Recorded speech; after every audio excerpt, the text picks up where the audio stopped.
भगवान की, सीता माता की, भरत शत्रुघ्न की, वीर लक्ष्मण की, वीर हनुमान की, बोलिए साचे दरबार। चित्रकूट में भगवान बस रहे हैं। श्री राम जी, लक्ष्मण जी, सीता जी चित्रकूट के लोगों को सुख दे रहे हैं, भक्ति रस दे रहे हैं, दर्शनों का सुख दे रहे हैं।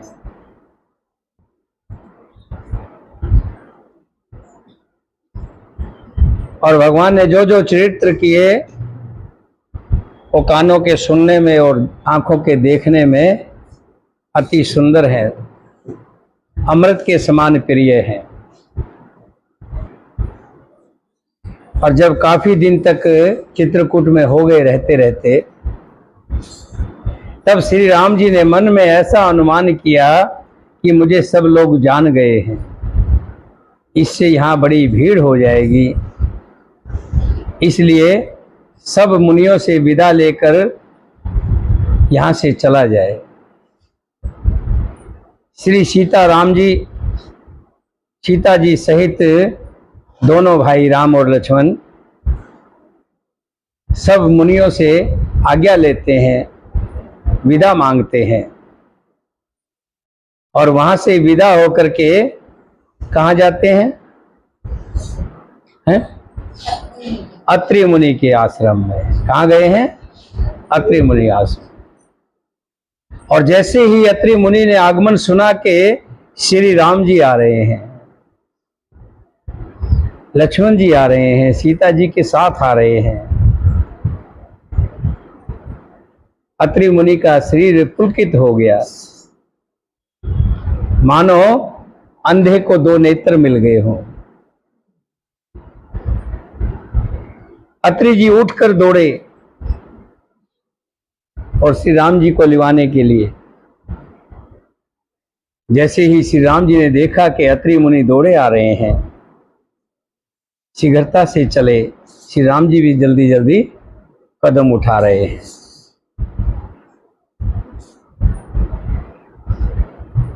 और जाकर के श्री राम जी की प्रभुता देखिए, विश्व को रचने वाले हैं, विश्व का पालन करने वाले हैं। भगवान श्री हरि आज मनुष्य रूप में उन मुनियों के चरणों में जाकर दंडवत कर रहे हैं, जो मुनि भगवान को पाने के लिए हजारों साल तपस्या कर रहे हैं। आज मेरे राम जी मनुष्य लीला कर रहे हैं और जाकर के दंडवत करके अत्रि मुनि के चरणों में जाकर के गिर पड़े। मुनि ने उठाकर को उन्हें हृदय से लगा लिया। और अत्रि मुनि इतने प्रसन्न हैं अंदर से, मानो किसी निर्धन को बहुत से जौरात से भरा हुआ कोई संदूक मिल गया हो, मनमानी इच्छा पूरी हो गई हो। आप सोचिए, आप जिस आराध्य को मानते हो, जिस भगवान की पूजा करते हो, और कभी साक्षात वो सामने आपके आकर के खड़े हो जाएं तो कैसा अनुभव करेंगे? हा। ये पूछना है तो आज अत्रि मुनि जी से पूछिए। उन्होंने अपने प्रेम आंसुओं से दोनों भाइयों को नहला दिया। देख राम छवि नैन जुड़ाने, सादर निज आश्रम तब आने, कर पूजा कह बचन सुहाए, दिए मूल फल प्रभु मन भाए। श्री राम जी की छवि देखकर मुनि के नेत्र शीतल हो गए, मानो मन चाहे इच्छा पूरी हो गई हो। तब वे उनको आदर पूर्वक अपने आश्रम में ले आए, श्री राम जी का पूजन किया है। अब यहाँ पर पूजन दो तरह से होता है। एक तो अपने इष्ट देव का पूजन होता है, बड़ों का पूजन होता है। लेकिन यहाँ राम जी तो रामलीला में है ना, और मुनि से उम्र में बड़े भी नहीं है, फिर भी अत्रि मुनि जी श्री राम जी का पूजन कर रहे हैं। तो क्यों? उसका कारण है, हमारे भारतवर्ष में अतिथि देव भव, जो अतिथि होता है वो देवता के समान होता है। अतिथि का सत्कार करना, अतिथि का पूजन करना हमारी संस्कृति है। उसी के नाते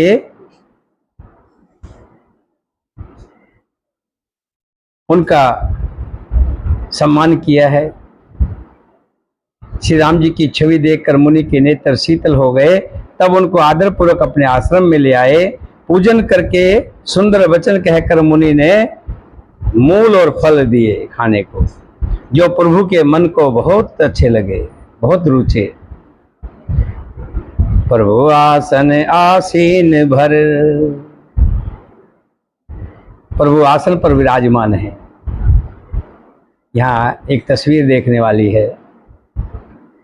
प्रभु आसन आसीन भर, लोचन शोभा निरख। प्रभु आसन पर विराजमान है, साथ में सीता जी विराजमान है, लेकिन यहाँ पर सीता जी नहीं है।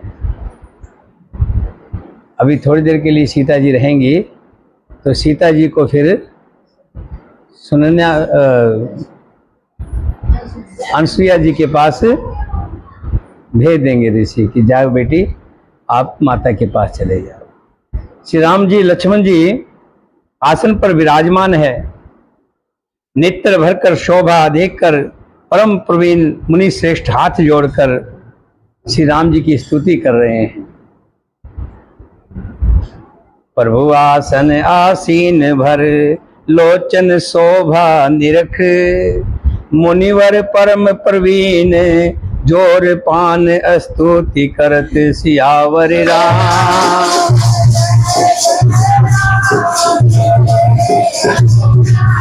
जय जय राम।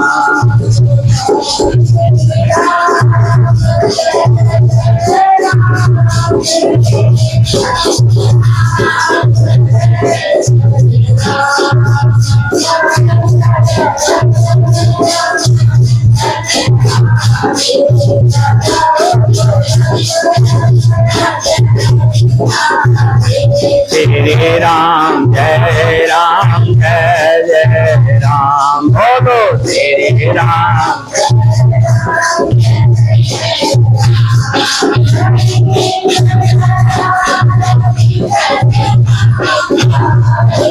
नाथ श्री राम जय राम। बोलो श्री राम जय राम। भगवान श्री राम जी की स्तुति कर रहे हैं। हे भक्तवत्सल, हे कृपालु, हे कोमल स्वभाव वाले, मैं आपको नमस्कार करता हूँ। निष्काम पुरुषों को अपना परम धाम देने वाले आपके चरण कमलों को मैं भजता हूँ। आप नितांत सुंदर श्याम संसार आवागमन रूपी समुद्र को मथने के लिए मंदराचल, फूले हुए कमल के समान नेत्रों वाले और मद आदि दोषों से छुड़ाने वाले हैं। हे प्रभु, आपकी लंबी भुजाओं का पराक्रम और आपका ऐश्वर्य अपरिमेय बुद्धि के परे अथवा असीम है। आप तर्कस और धनुष बाण धारण करने वाले तीनों लोकों के स्वामी हैं। सूर्यवंश के भूषण महादेव के धनुष को तोड़ने वाले, मुनि राजों और संतों को आनंद देने वाले तथा देवताओं के शत्रु असुरों के समूह का नाश करने वाले, आप कामदेव के शत्रु महादेव जी द्वारा वंदित, ब्रह्मा आदि देवताओं से सेवित, विशुद्ध ज्ञान में विग्रह और समस्त दोषों को नष्ट करने वाले हैं। हे लक्ष्मीपते, हे सुखों की खान और सत्पुरुषों की एकमात्र गति, मैं आपको नमस्कार करता हूँ। हे सचिपति इंद्र के प्रिय छोटे भाई वामन जी, स्वरूपा शक्ति सीता जी और छोटे भाई लक्ष्मण सहित आपको मैं भजता हूं। जो मनुष्य अहंकार रहित होकर आपके चरण कमलों का सेवन करते हैं, वे तर्क वितर्क अनेक प्रकार के संदेह रूपी तरंगों से पूर्ण संसार रूपी समुद्र में नहीं गिरते, आवागमन के चक्कर में नहीं पड़ते हैं। जो एकांतवासी पुरुष मुक्ति के लिए इंद्रियों का निग्रह करके उन्हें विषयों से हटाकर प्रसन्नता पूर्वक आपको भजते हैं, वे सबकी गति को अपने स्वरूप को प्राप्त होते हैं। उन आपको जो एक आदित्य अद्भुत मायिक जगत से विश्लेषण प्रभु, मैं आपको भजता हूँ, मैं आपको प्रणाम करता हूँ। तथा जो भाव प्रिय कुयोगियों के लिए अत्यंत दुर्लभ अपने भक्तों के लिए कल्प वृक्ष सम और सदा सुखपूर्वक सेवन करने योग्य हैं, मैं निरंतर आपको भजता हूँ। हे अनुपम सुंदर, हे पृथ्वीपति, हे जानकीनाथ, मैं आपको प्रणाम करता हूँ, मुझ पर प्रसन्न होइए, मैं आपको नमस्कार करता हूँ, मुझे अपने चरण कमलों की भक्ति दीजिए। जो मनुष्य इस स्तुति को आदरपूर्वक पढ़ते हैं, वे आपकी भक्ति से युक्त होकर आपके परम पद को प्राप्त होते हैं, इसमें संदेह नहीं है। ये स्तुति थी, जैसे हम आरती गाते हैं ना, मैंने इसका भावांत बताया है। स्तुति अगर गाना चाहें तो आप स्तुति गा सकते हैं। इसकी स्तुति गाने में भी गोस्वामी तुलसीदास लिखते हैं कि जो ये स्तुति पढ़ता है, सुनता है, वो भव सागर से पार हो जाता है। संस्कृत में है, थोड़ी सी उलझन आएगी, लेकिन हम इसको पार कर जाएंगे। नमामि भक्तम, बोलेंगे ना आप, नमामि भक्त वत्सलम कृपालुशील कोमलम, नमामि भक्त वत्सलम कृपालुशील कोमलम, भजामि ते पदाबुजम अकामिना सदा सौधा मंदम, निष्काम श्याम सुंदरम भवाभुनाथ मंदरम, प्रफुल्ल कंजलोचनम मदामि दोष मोचनम, प्रलंब बाहु विक्रमम प्रभो मे विभौमम, निसंग चाप सायकम धर्म त्रिलोक नायकम, दिनेश वंश मंडनम महेश चाप खंडनम, मुंद्री संत रंजनम सुरारि वृंद भंजनम, मनोज वीर विदिंतम अजादि देव सेवितम, विशुद्ध बोध विग्रहम समस्त दुषापहम, नमामि इंद्रापतिम सुखाकर संतागतिम, भजे शक्ति सानुजनम सचीपति प्रियानुजनम, तव दंड मूल ये नरा भक्तिहीन मत्सरा, पतित नो भवान में वितरक विचि शुक्ले, विविक्त वासनी सदा भजते मुक्त मुक्ता, निश्चय इंद्रादिक प्रियादिते गति स्वकम, तमेक मद्भूतम प्रभुम निरहमीश्वरम विभुम, जगत गुरु च शाश्वतम तुर्यमेव केवलम, भजामि भाववल्लभम योगिना सुदुर्लभम, सव भक्त कल्प पादपम सम सुसेव हेणम, अनुप रूप भूपतिम नतो मुर्विजापतिम, प्रसिद्ध ते नमामि ते पदाब्ज भक्ति देह में, पठन्ति ते सवत्वम इंद्रम नराद वीरेण ते पदम, वर्जते नात्र स्वयं तवदीय मुक्त भक्ति स्वीयता, बेनती कर मुनि नाय सिरे कह कर जोर विहोर, चरण सरो नाथ जन कबो तजय मति मोर, सियावर राम।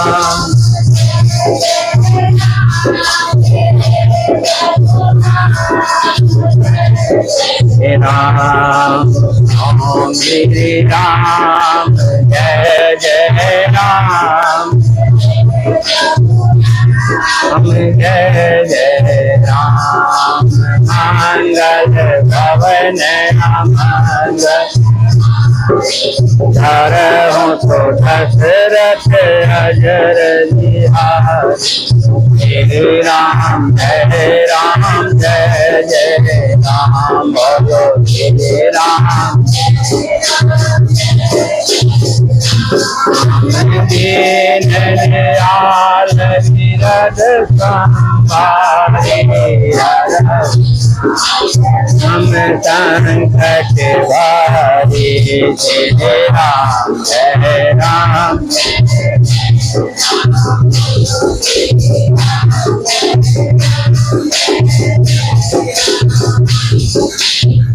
मुनि अत्रि ने इस प्रकार विनती करके और फिर सिर नवाकर हाथ जोड़कर कहा, हे नाथ, मेरी बुद्धि आपके चरण कमलों को कभी ना छोड़े।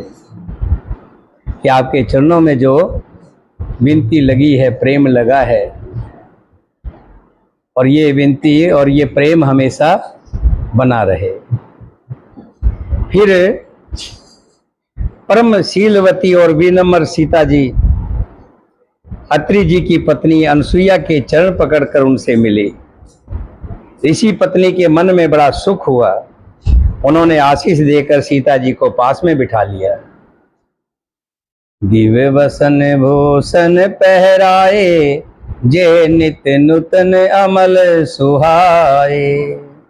कह ऋषि बधु सरस मृदवानी, नारी धर्म कुछ ब्याज वखानी। फिर अनसुईया जी ने उन्हें दिव्य वस्त्र आभूषण पहनाए। दिव्य का मतलब यह है कि जो ना कभी मैले होते हैं, ना कभी खराब होते हैं, हमेशा उनकी चमक बनी रहती है।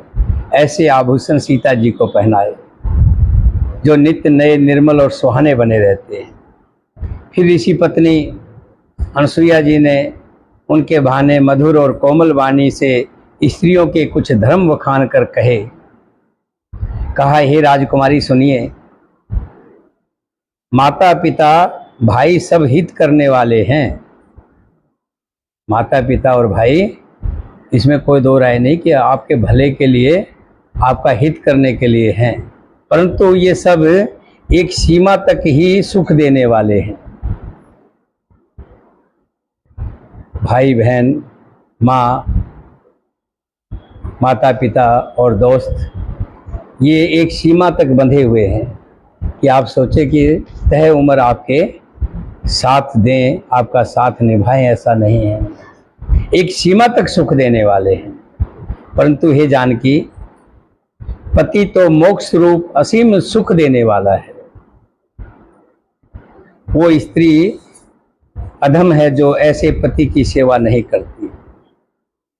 पत्नी का मोक्ष पति के साथ ही है। धैर्य धर्म मित्र और स्त्री, कहा है धीरज धर्म मित्र और नारी, आपद काल परखी है चारी। बहुत सुंदर चौपाई है ये, आपको याद कर लेना चाहिए। धीरज, धीरज क्या है? धैर्य। बहुत से लोग कई बार गुस्सा दिलाते हैं, लेकिन बहुत कम लोग हैं कोई दूसरा गुस्सा दिलाए और अपने आप को धैर्य रखे, धीरज रखे। बहुत कम लोग मिलेंगे। और जब मुसीबत का समय होता है तो उस समय धीरज धरना बड़ा मुश्किल काम होता है। जब श्री राम जी ने को पिता दशरथ के मरने की खबर सुनी थी, तो एक बार तो वो भी अपना धीरज खो बैठे थे, वो भी रोने लग गए थे। धैर्य रखना, और आफत समय में जब मुसीबत आती है उस समय धैर्य धर्म मित्र और नारी। क्या कहा? धीरज धर्म मित्र और नारी, आपद काल परखहि चारी। मुसीबत के समय में इन चारों को परखना चाहिए।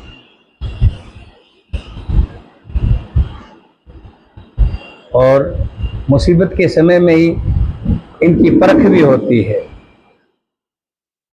जो गहना हम पहनते हैं वो गहना खरा है या खोटा है, रोज दिखाने के लिए कोई नहीं जाता कोई दिखाने के लिए, पहन रहे हैं ठीक है।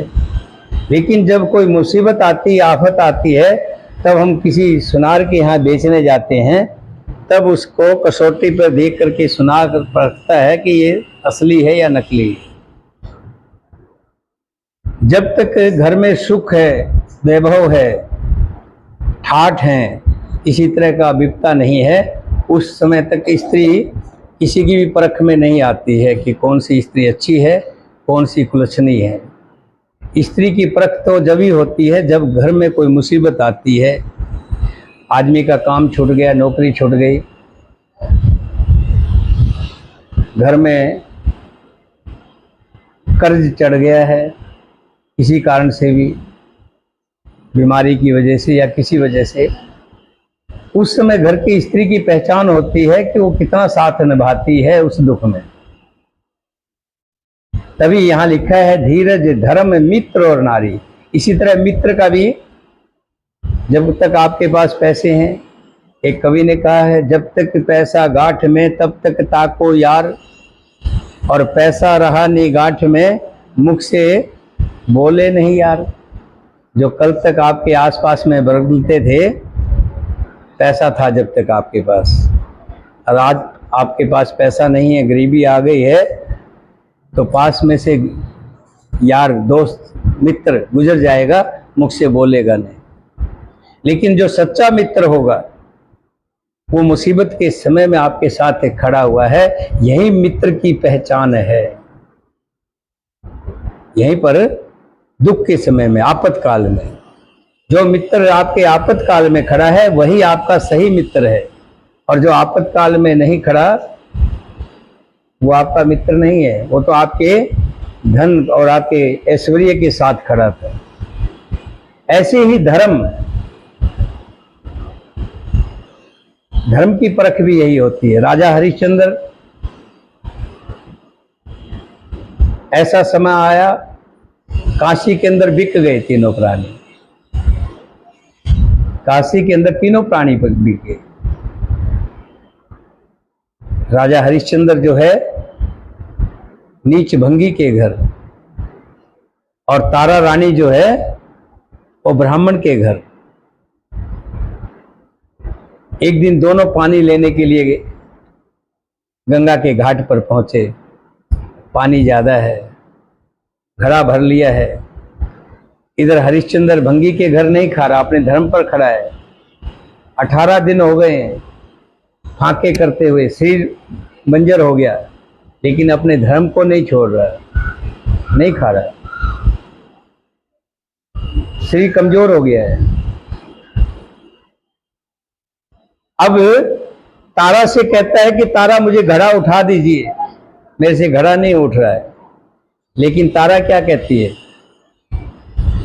मैं तो ब्राह्मण के घर,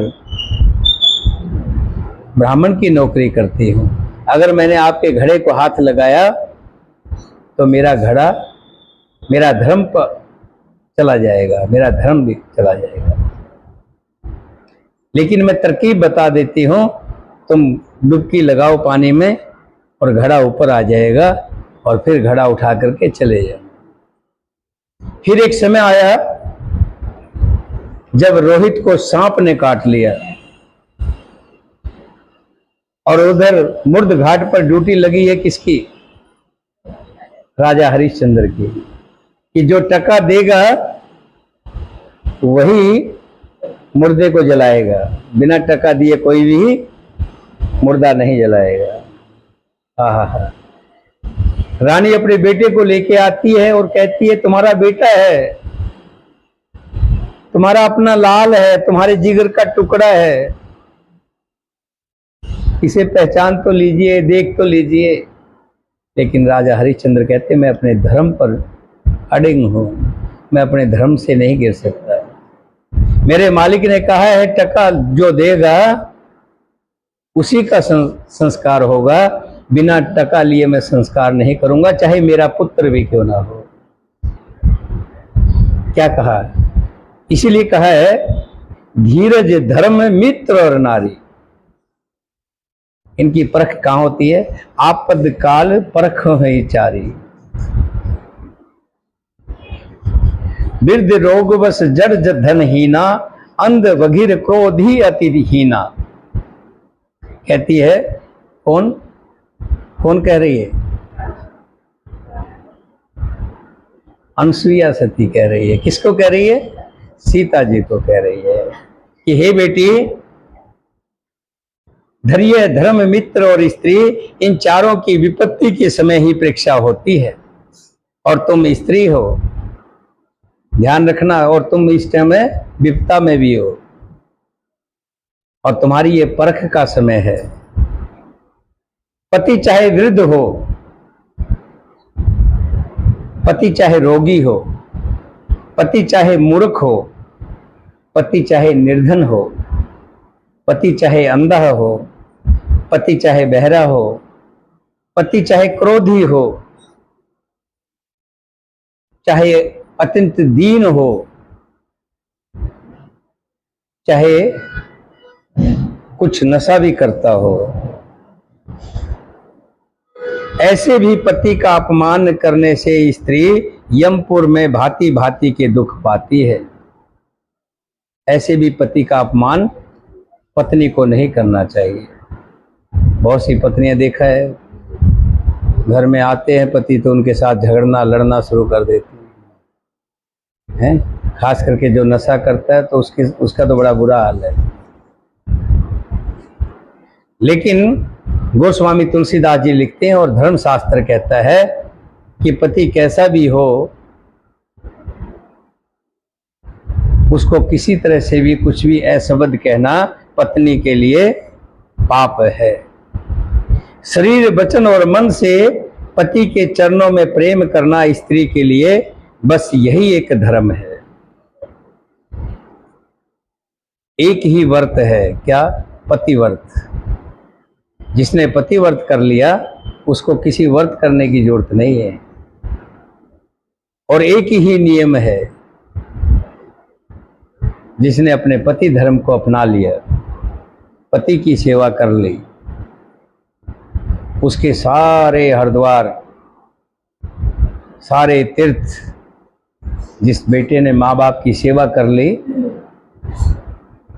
और जिस पत्नी ने अपने पति की सेवा कर ली, उसको कोई भी तीर्थ जाने की जरूरत नहीं है। वैसे अपने शौक के लिए जाए तो अलग बात है। धर्म नहीं कहता, धर्म कहता है सबसे बड़ा धर्म है पत्नी के लिए पति की सेवा करना। जग पतिव्रता चार विधि एहि, वेद पुराण संत सब कहि। उत्तम के अस बस मन माही, सपने ही आन पुरुष जग नाही। जगत में चार प्रकार की पतिव्रताएं हैं। वेद पुराण और संत सब ऐसा कहते हैं। जो उत्तम श्रेणी की पतिव्रता है, उनमें ऐसा भाव बसता है कि जगत में मेरे पति को छोड़कर दूसरा पुरुष सपने में भी नहीं है। जो अपने पति के अलावा दूसरे किसी पुरुष को वो चाचा के रूप में देखे अलग बात है, पिता के रूप में देखे अलग बात है, भाई छोटे बड़े के रूप में देखे अलग बात है, लेकिन पति के रूप में पति को ही देखे। पति के अलावा दूसरा कोई भी पुरुष सपने में भी ना आवे, उसको ही श्रेष्ठ पतिव्रता कहते हैं। और जो मध्यम होती है, चार तरह की बताइए। एक सबसे श्रेष्ठ, वो तो सपने में भी किसी का दूसरे का ख्याल नहीं आता उसको।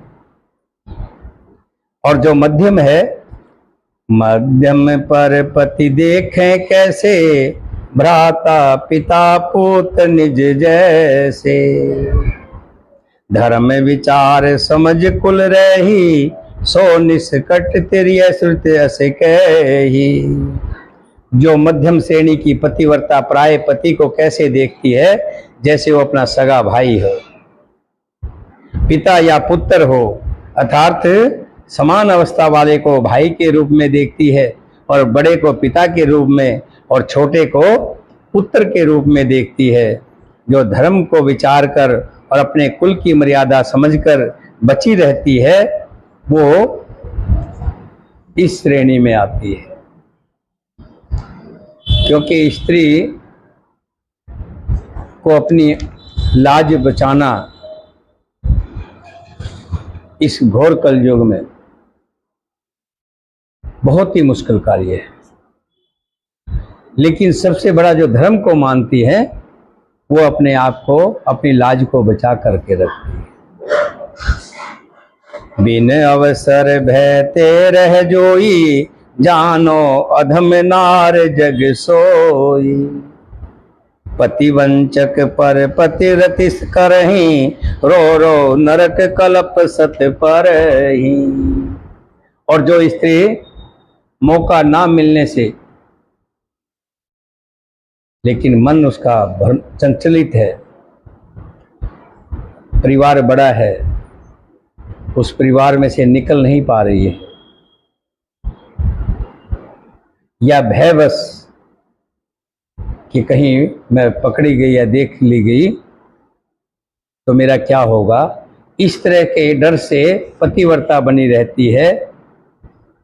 लेकिन मन से, अंदर से जो है वो पतिव्रता, मतलब मन उसका ठीक नहीं है, उसे अधम स्त्री कहते हैं। और सबसे नीच स्त्री किसे कहते हैं? जो अपने पति को धोखा देने वाली। जो स्त्री प्राय पति से रति करती है,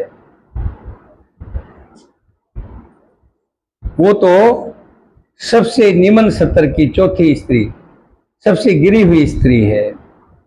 और ऐसी स्त्री को कल्प तक रो रो नरक में पड़ी रहने का मतलब पाप लगता है।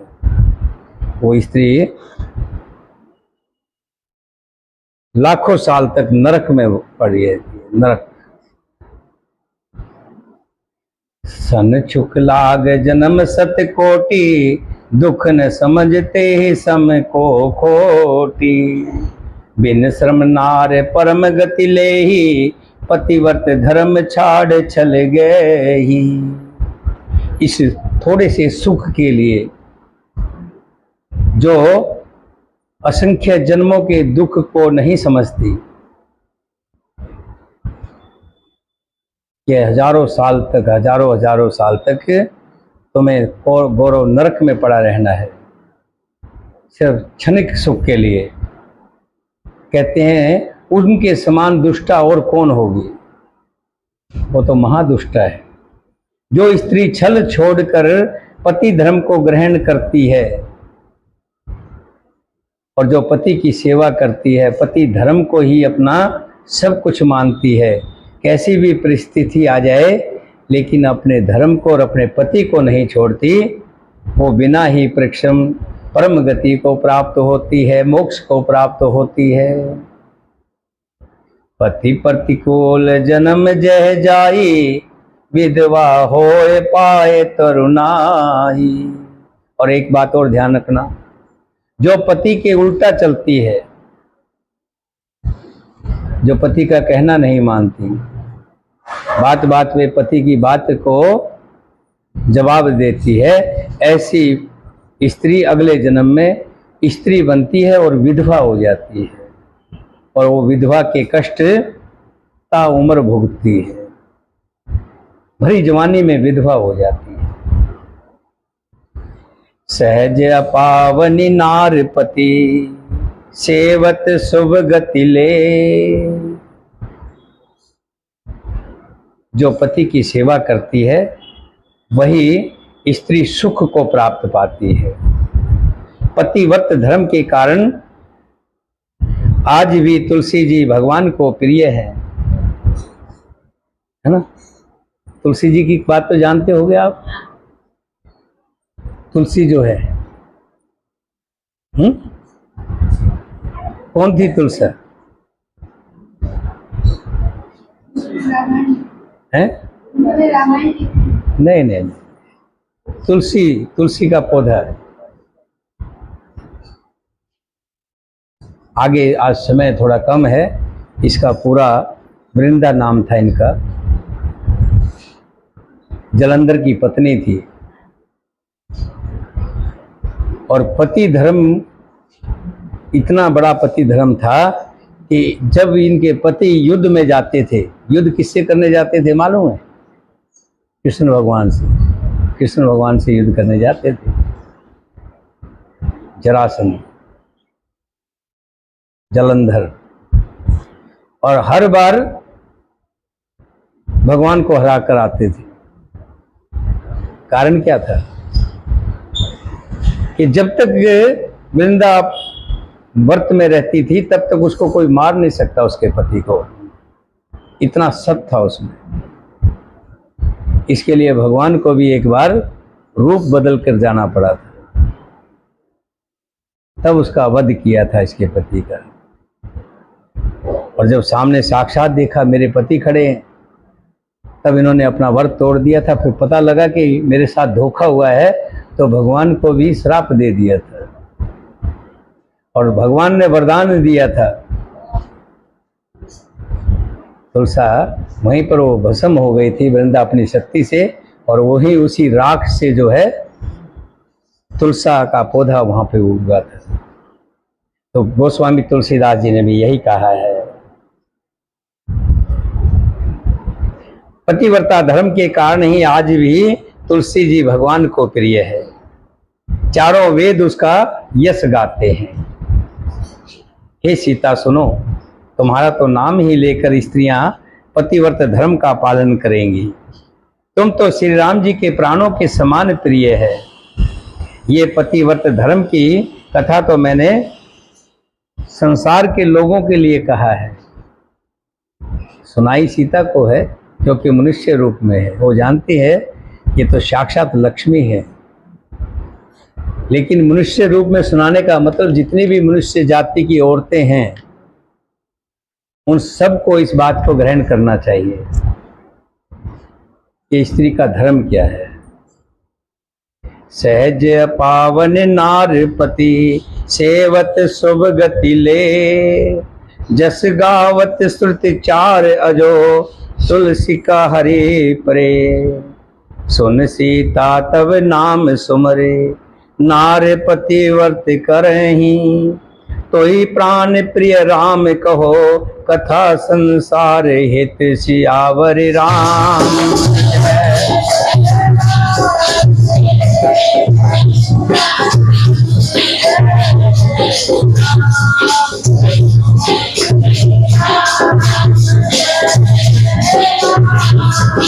हे प्रभु राम जय जय राम,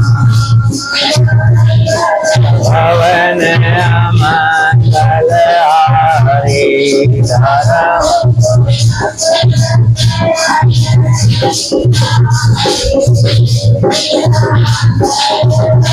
जय जय राम, बोलो श्री राम।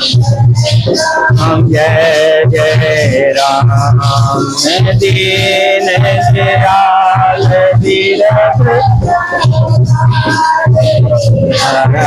नाथ मम संकट भार। तेरे राम जय राम जय जय, बोलो श्री राम।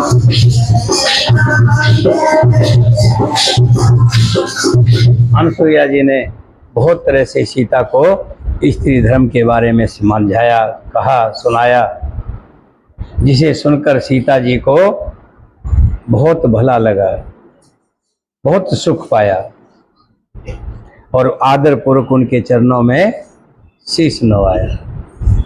बोलिए सियापति रामचंद्र भगवान की, सीता माता की, भरत शत्रुघ्न की, वीर लक्ष्मण की, वीर हनुमान की। बोल साच